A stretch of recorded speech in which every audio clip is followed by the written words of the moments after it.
What's going on, movie fans? My name is Michael Weir. I like to talk about movies, and today we are going to talk about all of the movies that I had a chance to see in July of 2023 and rank them from worst to best. Now, in previous months, I've taken this time to say, hey, if you want to see my full in-depth thoughts on all of these movies, well, you could check them out on my YouTube channel. But I'll be honest, I think I did reviews for about half of them, and the other half I just didn't have the time in the month of July. I got really sick at the beginning of July, like so sick that I had to leave the theater. That was pretty annoying. And then in the middle of the month, we had Barbenheimer. I was very happy that I was at least, able to do that. But then at the end of the month, I got a really nasty cold. And so it just took me a while to recover from that. And so now it's August, and I don't think I'm going to go back and do full reviews for the movies that I missed doing reviews for. But I will talk about those that I missed a little more in depth in this video for you guys. But with that said, if this is the first time you're finding my channel and you like movie reviews, movie talk, maybe Blu-ray updates, as you can see behind me, I have a ton of Blu-rays back there. This is the channel for you. I would invite you to subscribe and check out all the content on my channel. But till then, let's check out July of 2023 from worst to best.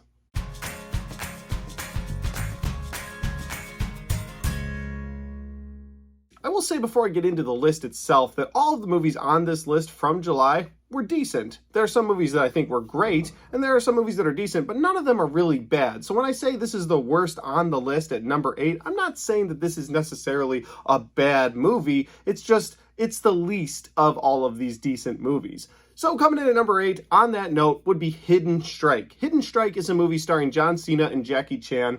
And the previews made this look a lot more action-packed than it really is. And on that note, it's not necessarily not action-packed. There's just some weird Jackie Chan-style stuff in this movie that I didn't vibe with. And what I mean by that is Jackie Chan has like this comedy he tries to put into his action scenes. And anytime those happen in the movie, it took me out. And John Cena is trying to be like just this action star. And so anytime he was in it, I was like, all right, this is great. But when John Cena and Jackie Chan finally do battle in this movie, it's almost like watching two people dance. Like the choreographed fights are just kind of like, all right, well, he's flipping a board and he's stopping right now so that he can do this little trick and things like that. And it just didn't work for me personally. And then there's a storyline for this movie.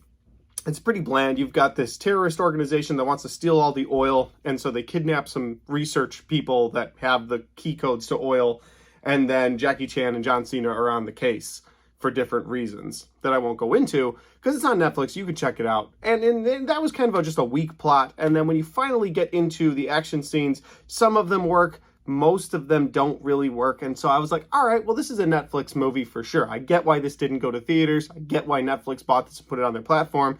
Netflix basically puts out very subpar movies, and they're like, yeah, but we have new releases every month. And I'm like, every month. I'm like, all right, I'm going to watch it. I don't have a lot of faith in it. So Hidden Strike's at number 8. That's one of the movies I didn't have a chance to review. So I hope a little extra there was nice. But with that said, let's move on to number 7. At number 7, guys, the most controversial pick on this list is going to be Barbie. I know I put it really low on this list, but it's a movie that worked for me in the moment. I laughed. I gave it a positive review. I even gave it a positive outside the theater review. So I had a good experience with this movie. I just had better experiences with the rest of the movies on this list, and that's why Barbie is so low. As far as Barbie itself is concerned, I don't know how much rewatchability will be there, and that does factor into the lists when I make lists. It's like, okay, when am I going to rewatch this? Am I going to rush out to buy it on Blu-ray right away, or am I going to just let this thing sit, and maybe I'll find a Black Friday deal for it?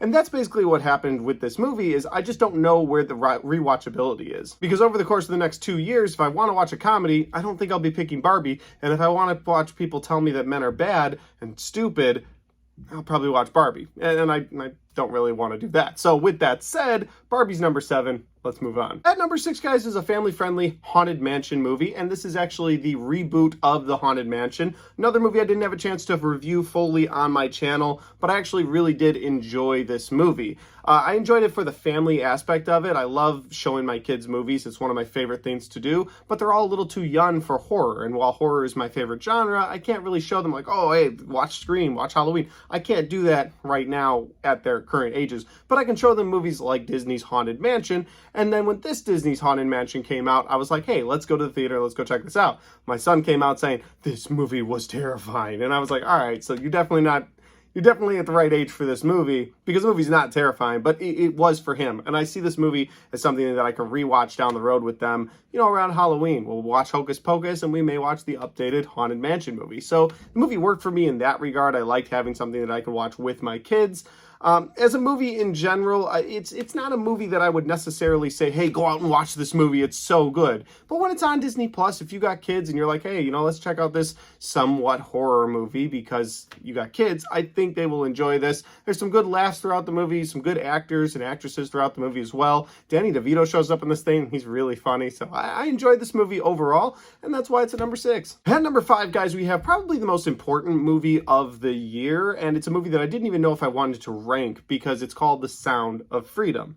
Didn't do a review for this, but it's not that I didn't have the time to do a review for this. I just didn't know really how to gather my thoughts on this movie. This movie sat with me for a good week or two, and every day I thought about, like, man, this movie really was just hard to get through. And so I didn't want to, like, do a traditional review of Sound of Freedom. Like, here's my likes and my dislikes on this very true story about kids being kidnapped, and a lot worse than kidnapping, but I don't want to say it on YouTube. You get the idea. So going into Sound of Freedom, I didn't really know what to expect other than I've heard a ton of hype.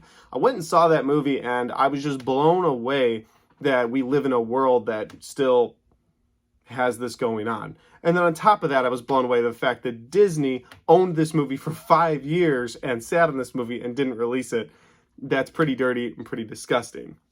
So I put it at number 5 in this list because I don't think there's very much rewatchability there for this movie, but I do think it's a very important movie, and I did want to at least touch on it here and say that if you haven't seen The Sound of Freedom, and if it's still playing in a movie theater near you, I really do believe you should go check it out, if nothing else to raise awareness for that movie. Now, I understand that people are making it a very controversial thing to talk about The Sound of Freedom or to endorse The Sound of Freedom, but I will just say that I believe children should be protected at all costs. As a father, I think that is the case, and I do think that we should raise awareness on this horrible issue going on in the world and in our own country. So Sound of Freedom, it's at number 5, and I recommend it to all of you. At number 4, guys, getting back into the horror movies, we have Insidious: Fear the Dark. This is a movie that this is the movie I went to the theater and sat down and watched the previews and then doubled over in pain and got sick. So I had to go back the next weekend and rewatch all those previews and then finally check out Insidious. And so in that break of a week where I didn't get to see the movie, I saw all these reviews and people were talking about how the movie was bland and how, I wish that Patrick Wilson had done something else as his directorial debut.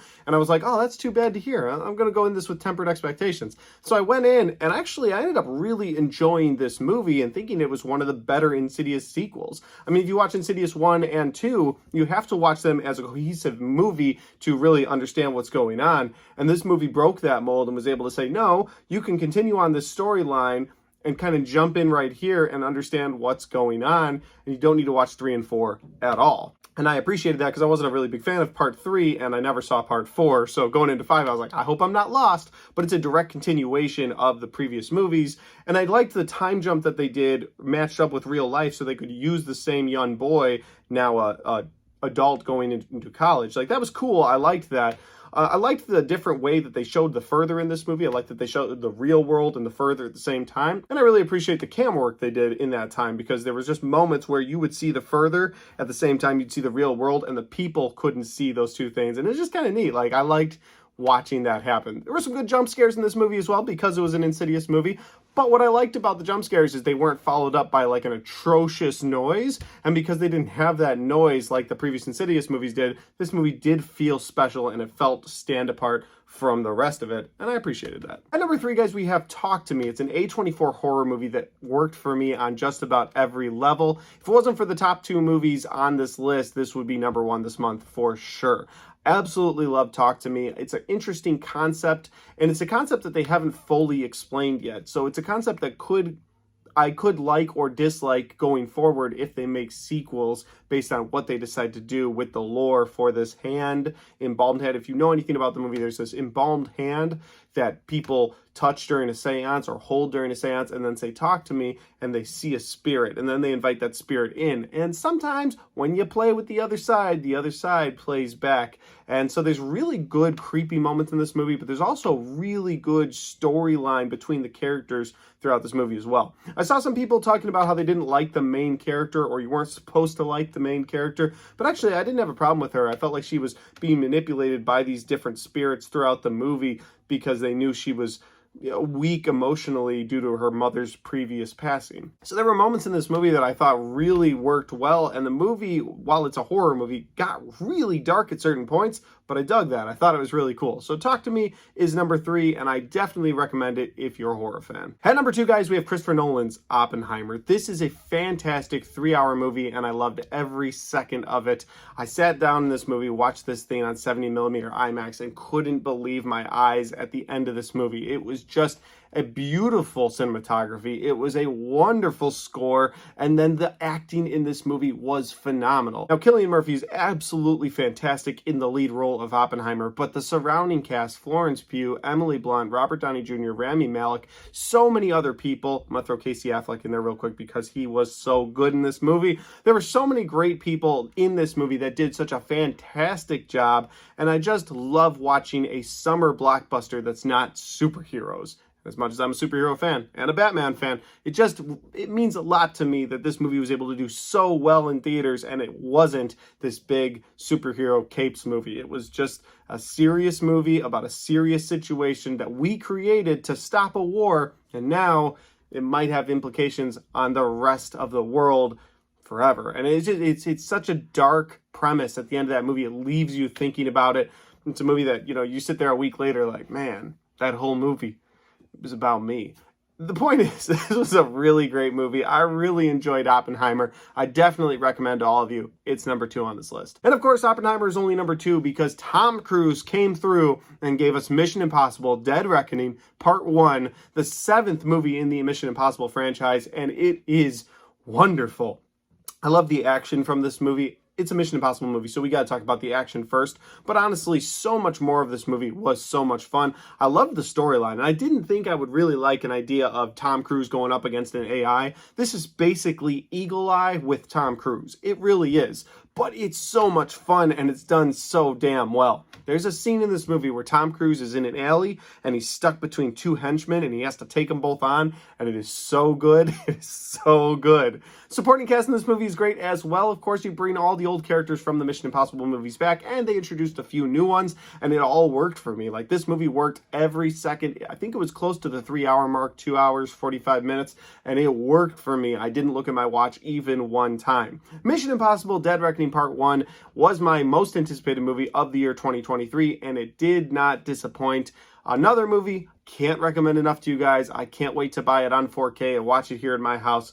Mission Impossible: Dead Reckoning Part 1 is my favorite movie in July of 2023. And guys, that's July of 2023, ranked from worst to best. If you enjoyed this video, don't forget to hit the like button. It helps the video, it helps the channel, and it helps me right here. Thanks for watching, and I'll see y'all next time.